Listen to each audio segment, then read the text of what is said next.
Army की वर्दी में रौब जमाता, खुद को ब्रिगेडियर बताता, साथ में 2 कमांडो लेकर घूमता।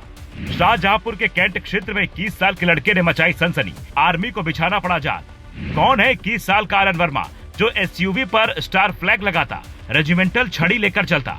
ये तस्वीरें ध्यान से देखिए। आंखों पर चश्मा, बदन पर वर्दी, कंधे पर सितारे और सीने पर लगा नेम बैज देख कोई भी कहे ये आर्मी ऑफिसर हो सकता है। अगर आप शाहजहांपुर में रहते हैं तो शायद आपने कभी धोखे से मान भी लिया होगा, क्योंकि ये खुद की पहचान आर्मी ब्रिगेडियर के तौर पर ही देता था। साथ में एसयूवी कार, 2 बाउंसर जिन्हें एनएसजी कमांडो कहता, और हाथ में रेजिमेंटल छड़ी लेकर एक ऑफिसर की तरह ये घूमता भी था। शातिर इतना कि कैंट क्षेत्र में होने के बावजूद किसी की पकड़ में नहीं आता, जिसे देखकर कुछ लोगों को शक हुआ तो इसकी पूरी पोल पट्टी खोलने का प्लान बनाया गया।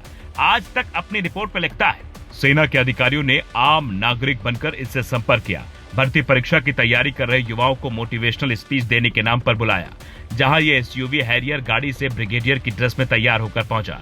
इसके साथ 2 कमांडो, 1 ड्राइवर भी वहां पहुंचे, लेकिन स्पीच देने या मंच पर जाता उससे पहले इसे हिरासत में ले लिया गया।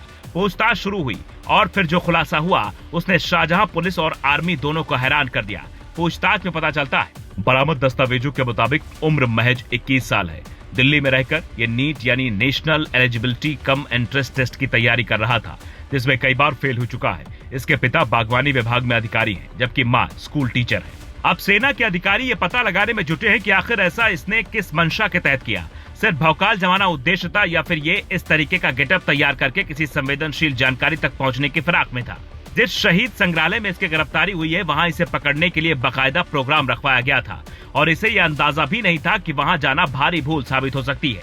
सेना की शिकायत पर शाहजहां पुलिस भी इस मामले की जांच में जुट चुकी है, लेकिन इस एक तस्वीर से आप यह अंदाजा लगा सकते हैं कि सेना इस मामले को लेकर कितनी सख्त है। ये जो ऑफिसर इसके सामने खड़े दिख रहे हैं, ये सेना के ऐसे ऑफिसर हैं जो इसकी पूरी पोल पट्टी बहुत जल्द देश के सामने ला सकते हैं। क्योंकि ऐसी घटनाओं में मामला संवेदनशील होता है, इसलिए ज्यादा जानकारी मीडिया में नहीं आती। पर जिस दौर में देश के अलग अलग हिस्सों में जासूस पकड़े जा रहे हों, फर्जी अधिकारियों की गिरफ्तारियों का सिलसिला चल रहा हो, उस दौर में आरएन वर्मा नाम का ये लड़का किसके कहने पर ऐसा करता है, इसका खुलासा बेहद जरूरी है। नियम के हिसाब से देखें तो भारत में सैन्य ऑफिसर का फर्जी रूप धारण करने पर 6 महीने से लेकर 7 साल तक की सजा हो सकती है। अगर इसने फर्जी वर्दी पहनकर लोगों के साथ धोखाधड़ी की हो, ठगी की हो, तो उसके हिसाब से भी अलग धाराओं में केस हो सकता है। हालांकि इकलौता मामला नहीं है जब सेना की वर्दी पहनकर किसी ने ऐसी हरकत की हो। इससे पहले बीते साल राजस्थान एटीएस ने 28 फर्जी जवानों को गिरफ्तार किया था, जिन पर यह आरोप लगा था कि वो खुद को फर्जी पूर्व सैनिक बताकर एफसीआई यानी फूड कॉर्पोरेशन ऑफ इंडिया में नौकरी कर रहे थे। तब एटीएस ने कई ठिकानों पर दबिश दी थी और मॉक ड्रिल के बहाने इकट्ठा कर इन्हें पकड़ा था, जो बता रहा है कि जालसाजों से सावधान रहने की जरूरत है। अगर आपके आसपास भी कोई ऐसा संदिग्ध घूम रहा हो तो उसकी जानकारी तुरंत पुलिस को दें।